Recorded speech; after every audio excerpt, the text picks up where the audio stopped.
Hey YouTube, what's good y'all? It's your host HD Samurai and welcome to the channel. Today I'm here to bring you guys in our part 2, What If Naruto Had Laxus' Abilities, part 8. Thank y'all so much for tuning into this part of this What If. So guys, right before we kick off, please enjoy yourselves, make yourself comfortable like I always say in every single video, as I want to make sure that you guys enjoy yourselves, as these videos are meant for your entertainment as well as my own. So that's exactly why this content was brought to you. And also do me a favor, if you guys can please ignore any stuttering or background noises, as that will be eventually popping up in the videos. I'll be trying to edit as much as I can, but if I'm unable to, then please just ignore it. Trust me, that'll make the video multiple times more enjoyable. But if you guys understand all that, thank y'all so much. I really appreciate y'all. And either way, let's get into this. So with that being said, let's get started. You're never gonna make it, you're not good enough. There's a million other people with the same stuff. You really think you're different? Man, you must be kidding. Think you're gonna hit it, but you just don't get it. It's impossible, it's not probable, you're irresponsible. Too many obstacles, you gotta stop it, yo. You gotta take it slow, you can't be a pro. Don't waste your time no more. Who the fuck are you to tell me what to do? Alright guys, it's time to begin this part of this What If. Hopefully you guys do enjoy, and either way, let's begin. So we now kick off this What If with part 8. As we now begin where we left off. Gaara has now officially been captured by the Akatsuki, by Gedo and Sasuke. So due to this, the Sand Village decided to send an instant emergency help warning to the Hidden Leaf Village as a way for them to help get back their Hokage, or Kazekage. Now of course, eventually Tsunade would of course get the email, or should I say scroll or letter, who knows. Anyway, she ends up getting the information, and of course she instantly tries to dispatch a team. And what better team than the resident Team 7. So Tsunade decides to call in some Anbu to calls Team 7 to arrive here, to which they do. Naruto of course is upset at being dragged into this, but he decides to go along with it either way. After all, he was getting paid for this. So as Team 7 eventually make their arrival, this is when Tsunade would then inform them about the mission, and of course Team 7 will be sent off to take care of it. And as they were making their way out of the village, they would eventually end up encountering Temari, who ends up being informed about the mission, and of course instantly wants to go as her own village is being in danger. So with that, Team 7 along with Temari will then soon head off towards the Sand Village. So we're now going to do a miniature time skip as they will soon arrive at the Sand Village, and this is where they are informed about what happened in more precise detail. They'll eventually be taken to Kankuro, who currently right now was injured, after he recently got into a bit of a scuffle with Sasori, and lost. Shocker! But moving on. So Sakura, seeing this, then decides to help him out as she begins to use her healing jutsu to try curing him of any injuries. Now while this is happening, they end up encountering Chiyo, who tries to attack Akashi, thinking that he was the White Fang, only to reveal that that was his son. And after everything begins to settle down finally, they will then finally dispatch Team 7 fully to go after Gaara and explain where they last left off, pretty much where last Kankuro had saw them. However, right before they go, they do end up actually including Chiyo into this as she has some unfinished business with Sasori, so she decides to tag along as well. So with that, Team 7 are sent out. However, I'll make a little bit of an adjustment on this one since I don't want to waste any time during this arc. It's not really that long. But as they were about to head off and go to the path, Naruto was actually able to pick up on Gaara's scent. As you already know, thanks to the fact he has Laxus' abilities, that means he also has the ability of Dragon Slayer magic, which means his senses are really dialed up. So, using this ability, Naruto is able to pick up on the scent of Gaara, and of course ends up leading Team 7 to the location much quicker than in canon. So yeah, they don't really need to stop and face off against the, Itachi Genjutsu and all that stuff. Yeah, that doesn't happen. So eventually they end up arriving at the location, and as they do, they'll see it guarded by this ginormous rock, as well as the fact there seems to be a seal placed on it. Now Naruto, seeing this, would instantly step up as the rest of the Team 7 tries to debate about what they should do next. But Naruto, thanks to the fact of his training with Jiraiya, he's actually realized that he has a very, very good knowledge and also has very good skills when it comes to learning about seals. He's able to read them, he's able to create them, or at least better than the average human or average shinobi. So Naruto, using his skills to his advantage, then decides to read the seal, and as he's able to, he begins to actually pull out a seal kit. As the rest of Team 7 will watch in suspense, Naruto would write down his own arrangement, as if he was forming a key to unlock the seal. As after finally completing the entire arrangement, Naruto would then apply chakra to it, and just like that, the seal would just disperse. There was nothing left of it. So now the rock was just nothing more than a regular rock. So with one powerful punch from Sakura, the rock was destroyed, and this ended up allowing them passage into this area. And as soon as they enter this area, they'll see Gedo, who currently right now is sitting on top of Gaara, and they also see Sasori, who currently right now is staring down at them. If it isn't the Nine Tails, both of them would say in their mind, as their main attention was focused on Naruto, mostly due to the fact that he was the bigger threat right now, or at least in their eyes. Not only because of the fact that he held the tailed beast, but also because of the fact that Naruto had gained quite a lot of popularity during his time training, as after all, he's known as the Thunder Monarch. So as both teams would stare down at each other, it was instantly leap into action, as this is when Gedo will then decide to carry Gaara's corpse away, while Sasuke decides to distract the rest of Team 7. Unfortunately, things don't pan out really well as Chio blocks Sasori's attacks, as this is when her and Sakura will then team up against Sasori. And at that same instant, both Kakashi and Naruto will then chase after Deidara, as he will be currently flying through the air using his, well, I guess you could say clay owl, I guess? I don't know. Either way, he'll be currently riding on top of it with Gaara being carried, and as he does, he sees both Kakashi and Naruto. So he of course tries to attack them, trying to get them away from him. Now Kakashi, seeing his attack, would actually activate the Kamui for the first time, as he ends up warping away the attack at the very last instant. Now this will of course surprise Kakashi, but he will feel a ginormous drain on his chakra, as this was his very first time truly using it. And at that same moment, as Naruto notices Kakashi beginning to lag behind, he ends up turning into a bolt of lightning to catch up to Deidara. And as Deidara was of course chuckling, saying that this was truly a beautiful piece of art, this is when Naruto would then appear in front of him in a bolt of lightning. Now Deidara will be caught off guard by this, but he ends up recovering quickly, as he ends up making a clay owl, a miniature one, to attack Naruto. But unfortunately for him, that doesn't really work against him, as Naruto with a ginormous thunder swipe was able to take care of it, even though the explosion temporarily blinded him. Now, seeing the explosion blind Naruto, Deidara used this opportunity to try to get away. Unfortunately for him, Naruto was way too fast, as he's able to catch up to Deidara with ease, and once again kicks him down. Now, this will cause Deidara to fall off his ginormous clay bird, and at the same time, Naruto will end up summoning out a clone to actually catch Gaara. As Gaara will currently be falling, luckily Naruto's clone will end up catching him and putting him down. And at the same time, Deidara, who claimed right now was trying to recover, already realized that he was a little bit too late in the process, as Naruto would appear before him, and lightning was beginning to spark. Clouds began to form as Naruto would stare down at him. Now, Deidara seeing this, he already knew what was going to happen. He was not stupid. He already knew that, well, Naruto was going to go for the kill on this one. But that didn't mean he was going to have to make it easy. Deciding to show his last beautiful art, Deidara would try to practically self-destruct. Unfortunately, Naruto didn't give him the opportunity, as Naruto had formed a ginormous lightning trident as he threw it directly into Deidara's chest, killing him off in an instant. Gedo would be surprised, as he couldn't believe that he didn't get a chance to show his last beautiful art, as he would then pass away. And at that very same instant, Sasori would also pass away. With this, Team 7 had now officially completed their mission. As of course Naruto would then rush towards Deidara's body, he ends up deciding to make a check, as he of course needs to make sure they have any valuable information. After all, these guys were the ones who were going after him. So as he begins to research and tries to make sure if they have anything, luckily Deidara did not have anything at all. Well, besides this cool looking ring, which I never understood that. Why exactly did the Akatsuki had so much cool looking rings, yet we found out that those rings amount to nothing. Pretty much that's just your association with the Akatsuki. Like, come on, come on, dude. But moving on. So after this, Team 7 will end up reuniting, and as they do, they realize that they were officially a little bit too late, as of course Gaara had unfortunately passed away. Then One Tails was extracted from him. And at that same instance, this is when Chio would have no choice but to sacrifice her life to save Gaara. And this will end up causing Gaara to end up waking up, and the first thing he sees will be Team 7. Instantly getting up, he thanks Team 7 for everything, and at that same time, he ends up turning to Naruto. Now, of course, people would think the atmosphere would be tense, mostly due to the fact that Gaara was the reason why Naruto had the realization, when he realized that he really wasn't as powerful as he think he was. However, Naruto, instead of being pissed off with Gaara, just shakes his head, as he tells Gaara that now they're even. And the reason for this one was pretty simple. In Naruto's eyes, Gaara was the one who kind of snapped him out of it before he went down and actually got himself killed.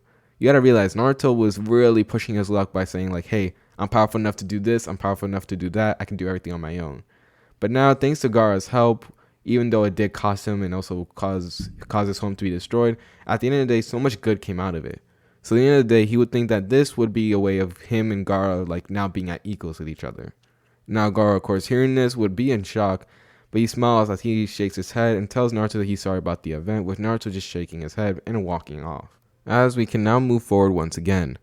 After the events had transpired, the Leaf Village and the Sand Village would now be truly at peace, mostly due to the fact that after the whole, attack on the Hidden Leaf Village, the Leaf Village has been kind of tense with the Sand Village, they're not really that trusting on them.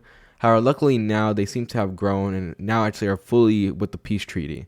At that same time though, Naruto was trying to gather as much information on the Akatsuki, and that's when he ends up encountering the Gedo statue.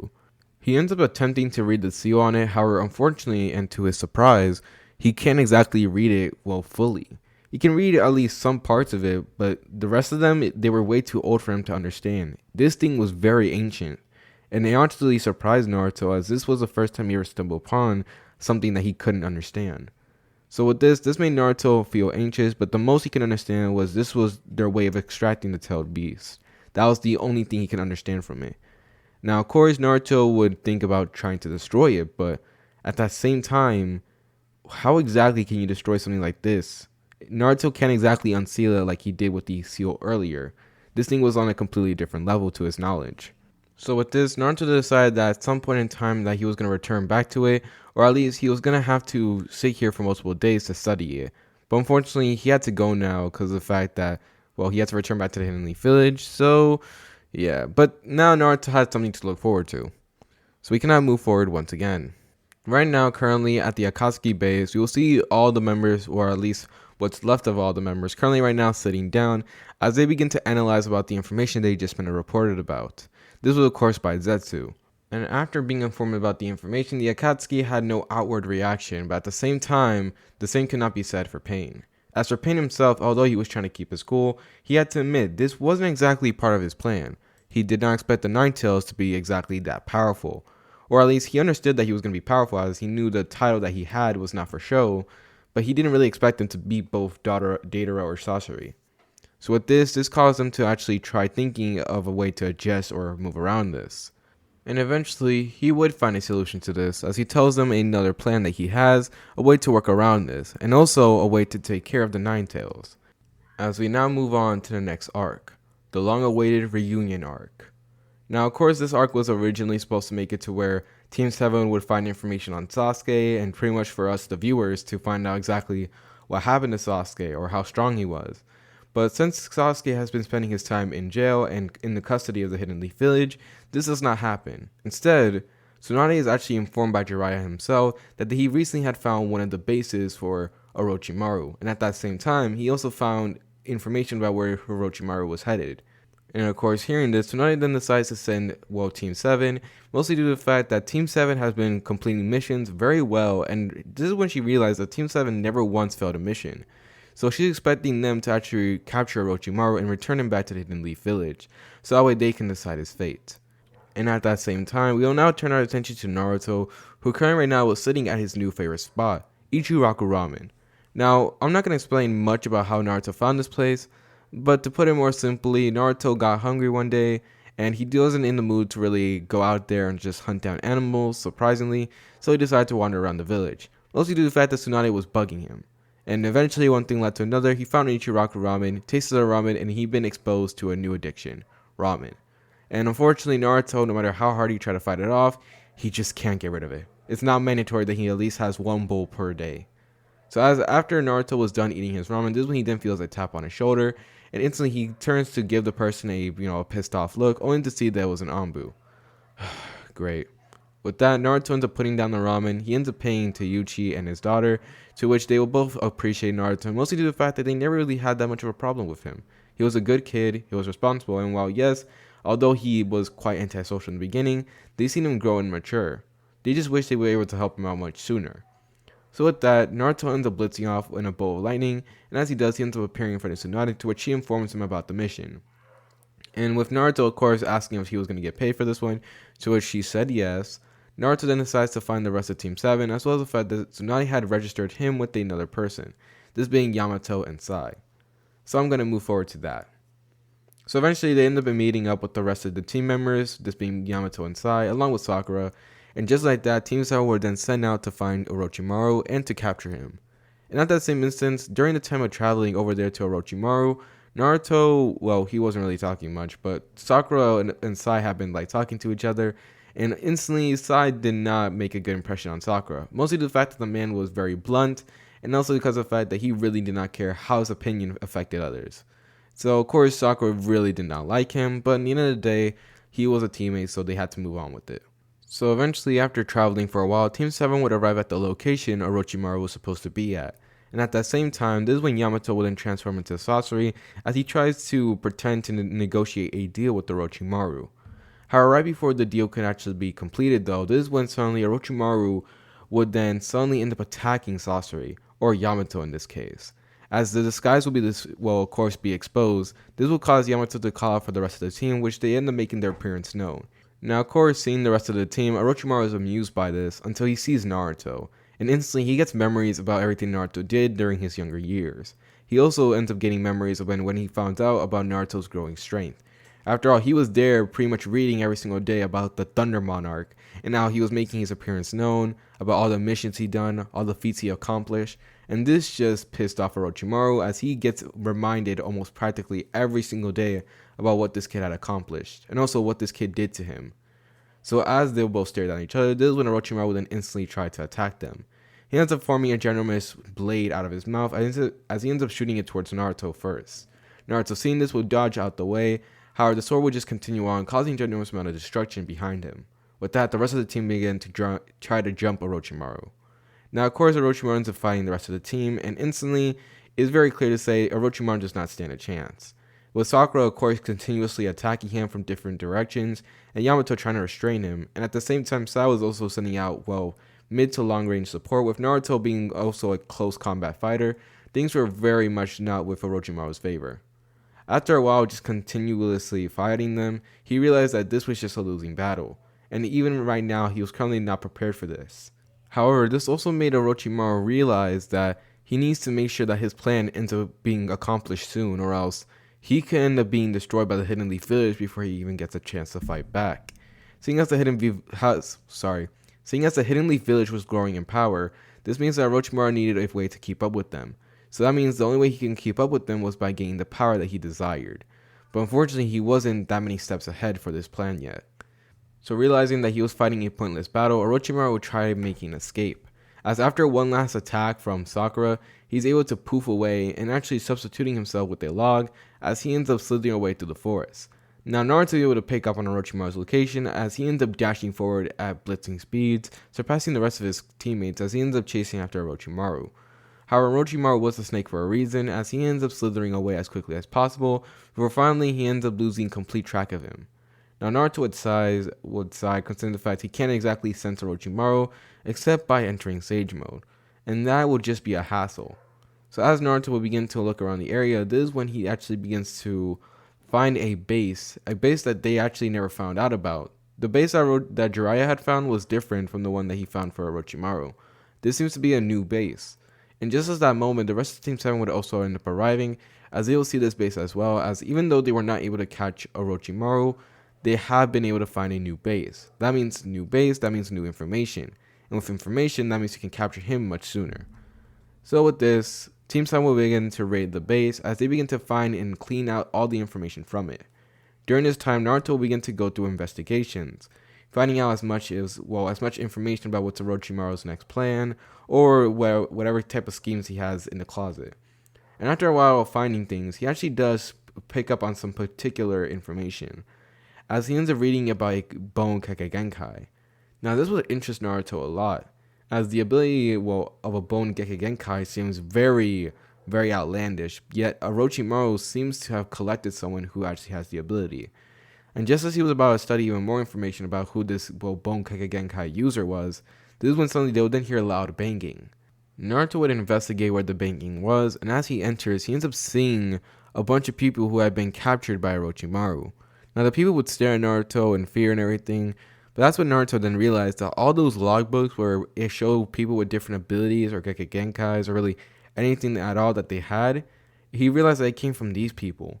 As all the people that were captured in this base were people that Orochimaru wanted to either 1, study, or 2, take something away from them, or 3, just use them as a substitute. As Orochimaru's technique, there was a logbook about Orochimaru's techniques, and Naruto of course looked through it, so he found out about Orochimaru's little body substitution.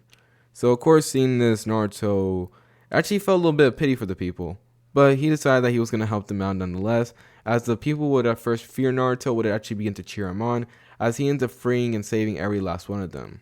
As we now do a time skip, Naruto had finally finished freeing the very last person, while the rest of Team 7 was currently trying to heal them, or just give them something to eat.